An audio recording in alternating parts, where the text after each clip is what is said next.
Hey, what's going on, guys? Kalamazi here, and today's video is going to be a little different than usual, probably a bit of a shorter video than usual, but today's video is going to be an interesting one. I want to give you guys a character update on my main Warlock, alt Warlock, a bit of brief questions about gearing, and also talk about my plans for the future of this channel, the Twitch channel, and my plans in general this season 12.0 in WoW, because they've changed a bit over the last few weeks, and I want to give you all a bit of an update and stuff from there. Now, off the bat, first off, the race world first is over. I made a brief video talking about it a couple days ago. It was phenomenal. Liquid won. Very, very close race. One of the most insane, probably the most insane race I've ever been involved in. Super sick. Shout out to Liquid again for the invite back. They are insane, awesome, incredible, and man, like, I don't know how Blizz is going to top this last race. Like, when the secret phase hit on Lura, the responses to that, how long the boss lasted, how difficult the boss was. Both Bellerin and, Midnight Falls tuning were utterly insane. I actually cast both the Bellerin and Midnight Falls kills. Very, very cool. Super blessed to be in a spot that I am, to be able to cast that and be involved with it in general. And yeah, super thankful, man. So hopefully that happens again soon. We'll see. But yeah, let's get into this character stuff.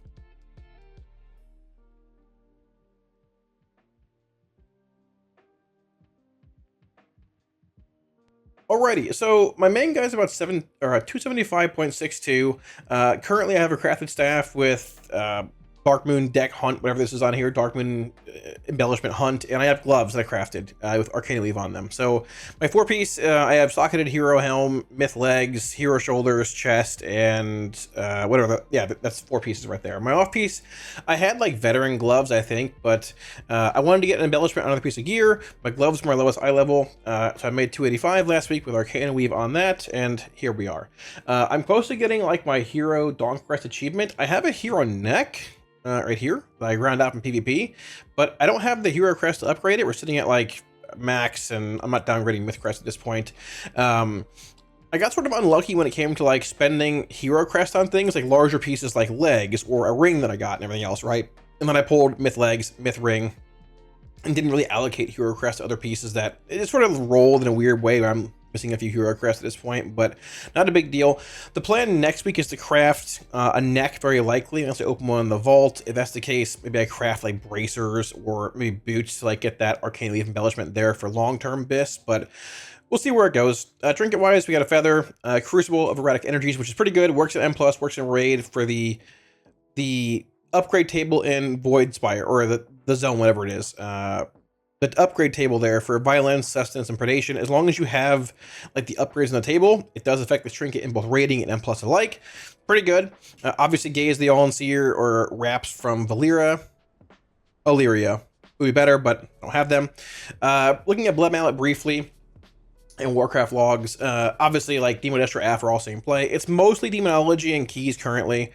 There's some Destro and Af, but just not as good as Demonology. Like the bug with Felguard, I don't know if it's a bug even more. The Fellstorm thing is utterly insane. Does a lot of damage with your Felguard, and in general, Demo's just good. A lot of Diabolus play. And we're seeing a lot of like, it's obviously Emberwing Feather, even looking at baseline Blood Mallet sims, like it's very good. I'd encourage you to run your own sims, obviously. But Emberwing Feather is very good for Demonology, and we're seeing a lot of Heart of Wind play, which I was curious initially, like, is this more of a concession to Gaze the All-Seer and Wraps being, like, in the raid and or, like, end boss, plus, like, gaining more value over time, but drops quickly out of leaving combat. But honestly, Heart of Wind sims very high when it comes to adding in multiple targets. So here's Demonology, and one target, obviously, Heart of Wind sitting right here, about 7.09. Hopping to 3 targets, Heart of Wind jumping more, 7.46, and going to 5 targets. You're looking at Heart of Wind being your second best option, and 5 target AoE is Demonology, right under Emberwing Feather. Might be curious as to why Dark Moon Deck Hunt is simming high, Dominion, whatever. It does sim high, but at the same time, for some reason, this takes an embellishment slot to craft and use. I guess it makes sense because it's like a Dark Moon thing, but you basically lose out on an embellishment and everything else. And even though like Arcane Weave isn't incredibly impactful, it's just sort of weird. I don't really think it's worthwhile. Like, obviously, it's not obviously losing an embellishment and everything else. So, Heart of Wind and Emberwing Feather. Interestingly enough, both from the same dungeon. Windrunner Spire. So if you're looking to play Demo and Keys, I mean, farming trinkets up, Heart of Wind's very good. Once again, Locust Walker's Ribbon's not bad, but it has this like stacking effect that diminishes quickly when leaving combat, similar to Eye of Kazan. Gaze is obviously good, Equip Trinket, passive procs, whatever. And Feather being that 2-minute cooldown, big haste amp, all of that. Very, very good. So currently I'm looking to get a Heart of Wind pretty quickly here, if I can get my hands on one. Everything else is fine. Roll a big Platinum Starband, Myth Legs, so on and so forth. About 275.6 going from there. BOEs, Mythic BOEs are also available for purchase now. There's a website called WoW Pay to Win. WoW Pay to Win that you can use. It tracks BOEs that are available currently on servers and stuff. They're connected, whatever. Any late mail letter, whatever. You can sort by heroic, mythic, whatever you want. It will show you what's available currently. Like, for example, there's belts up with Mastery and Verse 1.5 million, Crypt Master 1.6. If you want a socketed item, click this. There's belts for 3.7, helms for 5 million with a socket. If you want only helm search, there's 2 sockets, a lot without sockets. They'll come down a lot. Obviously, it's week 1 of Mythic BOEs actually being BOE, so they'll drop a lot later on in the week and more so like next week on reset, but keep an eye out for these. You can catalyze the helm, obviously. Belt you can't. You can buy both the sockets, and seeing as how we have a bunch of Dawn Flux charged, whatever, you can buy a Mythic helm, socket it, or have a socket in the helm when you buy it, and catalyze later on. My ult also pretty high, I guess sort of high, 272. A lot more champion gear. He has a ring that he high rolled from his vault this week. A bit of like Myth Crest I can grind out, a decent bit of Hero Crest too. I'm probably gonna hold off using these until I get my Hero of the Dawn achievement on my main guy, to discount upgrades on him down to 10 in other slots and all that, but not too far behind. He needs to farm Windrunner Spire, a good bit for trinkets and all that, but once again, crafted weapon, hunt, gloves, same thing happened to him. He had Hero 4-piece, but you know, bad gloves, so there you go. If you have another item like bracers or whatever you crafted, or a different item like legs, for example, if you had a low eye level there, more than fine. Just fell that way for both my guys. And yeah, that's more or less it for them. I do briefly want to discuss, however, probably the more important part of this video and the future of the channel, at least like for now. And I want to mention it briefly because I talked about it on a stream and stuff. So I'm not raiding this tier. Going into raid, or going into, at least currently, going into Midnight, Temerity, my old guild, died in the day after Demencius died, in like September of last year or whatever. I didn't raid, like we killed Demencius and the guild fell apart, and I said I'll find a guild later on. Probably took a bit too long. Started looking in late December, early January. But found a guild. Some people from Temerity went there. Had some friends there, all that stuff, hopped over, and my plan was to raid there for this expansion. First things first, phenomenal guild. Everyone's super nice. The GM was really, really nice guy. Like one of the nicest people I met ever playing WoW. Super nice guy. Everyone was great. There's no negativity, no shade being thrown. There's no failed trial or anything. Just straight up. It made a little bit on me too. I don't know exactly, but under like I was under the assumption the guild rated 3 hours a night, but it was actually 4. And there's just like a lot of added days in the schedule. It was supposed to be like a 4-day, 3-hour per raid like guild, but it ended up being like 5 days, 6 days, or 4 hours. I'm 35 years old, man. And like, jokes aside, I like raiding. I love the game, but that in conjunction with the race world first happening at the same time and casting that event and everything, I couldn't make all the raids. And they were very nice, very understanding about saying, hey man, if you can't make the raids we add, like the extra days that aren't part of our schedule, it's a-okay. Don't worry, you're not in trouble. And they were super nice about it. But if I'm in a guild raiding, I want to be there every raid night. If something happens, we have to move a raid night, I'll do my best to make that night. Like during the race world first, it's tough. We ended up raiding, I think like 12 out of 14 days, like in a row. It was a lot. And hey, passion's high. Guild wants to raid, 100% go for it. If I was at home during the first 2 weeks, I probably could have made it work, but I wasn't. At the race world first is where I was, and it just sort of fell in a sense, or it just sort of like ended up playing out where I can't make the extra days we're adding or moving raids. Totally fair. I wasn't really aware of that happening past the first week or the end boss. But there's a lot of added days that weren't really mentioned, but nothing bad about that. The guild wants to raid, go for it, do it. But what I'm trying to say here is like,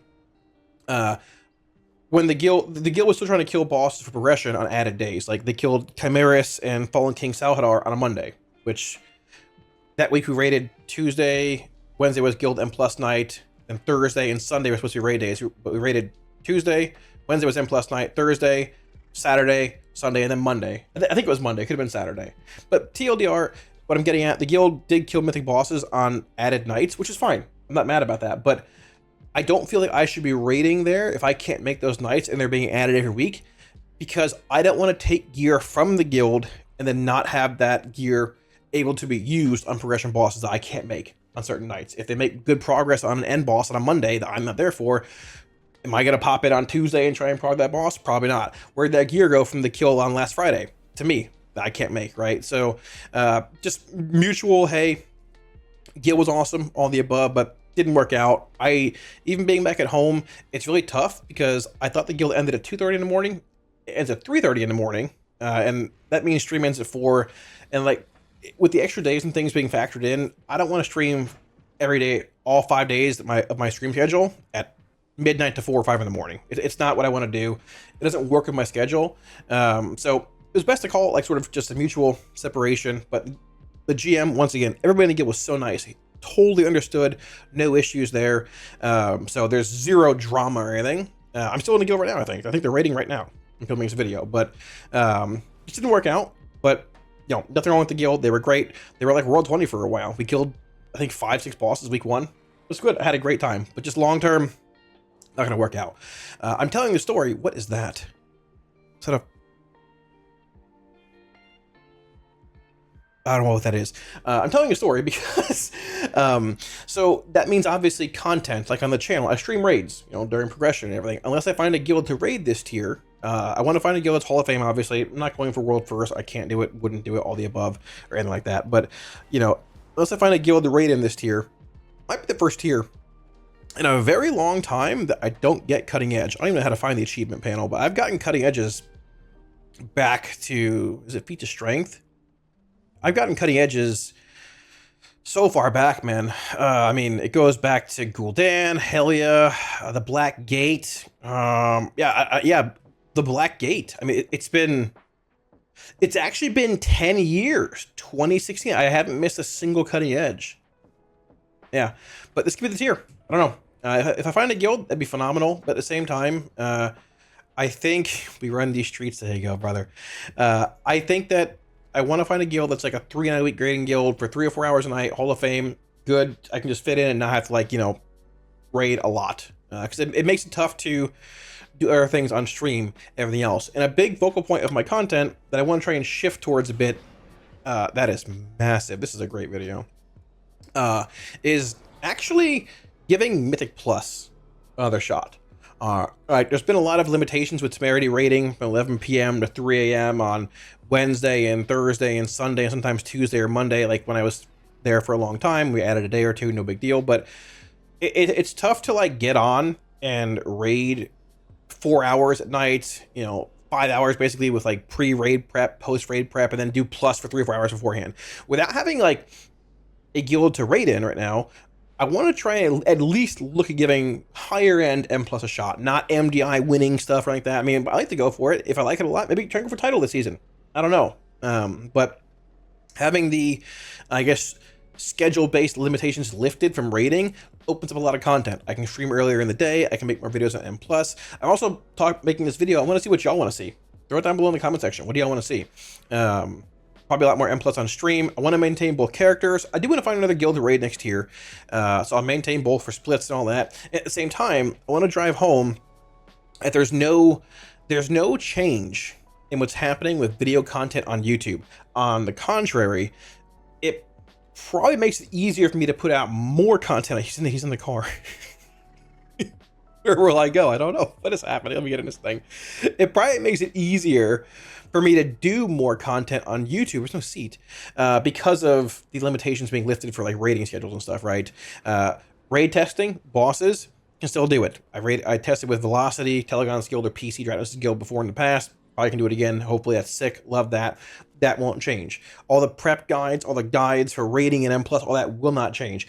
I don't even put boss kills on YouTube anymore because raiding content like for boss kills and streaming hasn't really been that great the past 3 or 4 years. Still love doing it, and it's like a passion of mine, but we're gonna try and see where that goes in the long run. I used to like M+. I used to do a lot more of it. In Legion and BFA, I tried to like pug keys, like probably like around title-ish range, probably like a level or two below it on stream, but just lost interest with like raiding taking up more time, and then getting involved in the Race to World First, which was like required more beta prep or PTR prep, and then Race to World First, and then temerity raiding, and then like I don't know, the general gearing, and like M+ just kept falling down the ladder of like importance because like I have things that are more relevant to do, right? But now Race to World First is over. I'm not raiding anywhere. And I'm actually pretty pumped to do some M+. I think this season's Dungeon Pool is a banger, barring a couple, obviously, but I think they're all pretty fun. Want to at least give it a shot. We'll see where it goes. Maybe in a few weeks, I'm like, tried it, didn't even like it. But I think I will probably have a lot more time to be able to do this stuff, and I think I'll likely enjoy it a lot more. I was a big fan of M+ back in the day, and honestly, I'm down to give it another shot. But at the same time, maybe a bit more variety in things here and there, a little bit, who knows. But I want to know what y'all want to see as well. So put it down in the comment section if y'all want to see anything specific or whatever, or have certain points of feedback, whatever. But yeah, so also, I do want to mention that patch 12.1 is coming out probably a bit faster than we think. So BlizzCon is September 12th. We are over here currently, right? This is coming out, I think, August 21st. I said 2 weeks, I think, roughly, give or take. Or April, not August. 12.1 is probably coming out in August somewhere, I would assume. I don't know if this gap here between BlizzCon and this is intended. I feel like it is to say, hey, there's a decent bit of time between this and the rate and BlizzCon. If we are currently in April, or basically mid-April at this point, giving a few days, whatever, doesn't matter. So if BlizzCon is here, September 12th, this weekend, it's Saturday and Sunday. I'll be there, by the way. If you see me there, say hey.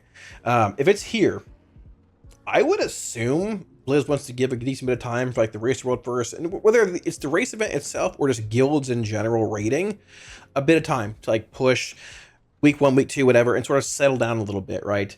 With that being said, man, if the patch is here August 10th, and you have a week of like prep, whatever, and the raid opens here on the 17th, like no heroic week, everything at once, we're looking at like a week, basically 2 weeks, with the Race World First, if it happens, I assume ending somewhere like probably in here, 29, 30, 31. That's like a week and a half for BlizzCon. BlizzCon's here. Race ends like here. You've got this week and like a couple of days to chill here. I'll probably fly out like here for BlizzCon. So I might just, who knows at that point. But what I'm getting at is we're basically already mid-April. PTRs for new patches are about, I think, like a month and a half, maybe 2 months, give or take. If we're basically mid-April, I mean, you can just count like April, like count back 2 months from like early August. You're looking at like, I mean, you're basically looking at like early June. Like, we're on like the low end, a month and a half, the higher end, like 2 months probably from a PTR dropping for 12.1. And that, if you count April, May, June, July, August, you can't really even count August if it comes out early. That's like a 4.5, 5 month cadence between like this raid dropping and the new patch and raid coming out, which is sooner than what they usually do, being 6 months. So honestly, there's going to probably be a lot happening in the near future. So PTR stuff, if you guys want to see new things on PTR, whatever, toss it down there. I do want to get a bit more things rolling with like M+ videos for Lock and all that stuff too. Just general things. If you guys have thoughts or comments, questions, put it down below. But yeah, that's about it. Bit of a different video today. A bit of a yapper, but wanted to update y'all on the state of things and all that. Having a blast playing Midnight, man. It's fun. This race is insane. You guys are awesome. Thank you for all the support. We'll start feedback videos probably for 12.1 PTR in probably about a month or so, give or take. Might make a brief update video on how Lock feels like this weekend, maybe. But yeah, that's basically it. Thanks for watching. A yap too long, but yeah, I appreciate y'all. GG. GN.